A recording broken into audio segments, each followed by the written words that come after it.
everyone, welcome back to another episode of Basic to Finance. In today's video, I'm going to guide you through an easy process on how to connect Trust Wallet to Metamask. Watch the video till the end and don't forget to subscribe to our channel if you've not yet. Also press the notification bell icon so that you'll never miss another upcoming updates from us. Trust Wallet is a safe Ethereum wallet for mobile devices that supports Ethereum and ERC20 and ERC721 tokens. It has a simple user interface as well as security features such as encrypted communications and fingerprint authentication.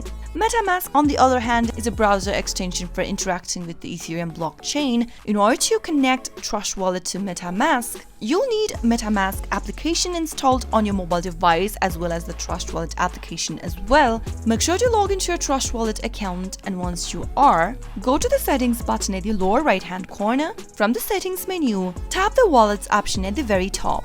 Now, simply tap on the information button right next to the main wallet and show your secret recovery phrases by tapping on show secret phrase. Tap on all of these boxes over here and tap on the continue button. You'll be able to reveal your secret recovery phrases for Trust Wallet. Simply copy the phrases.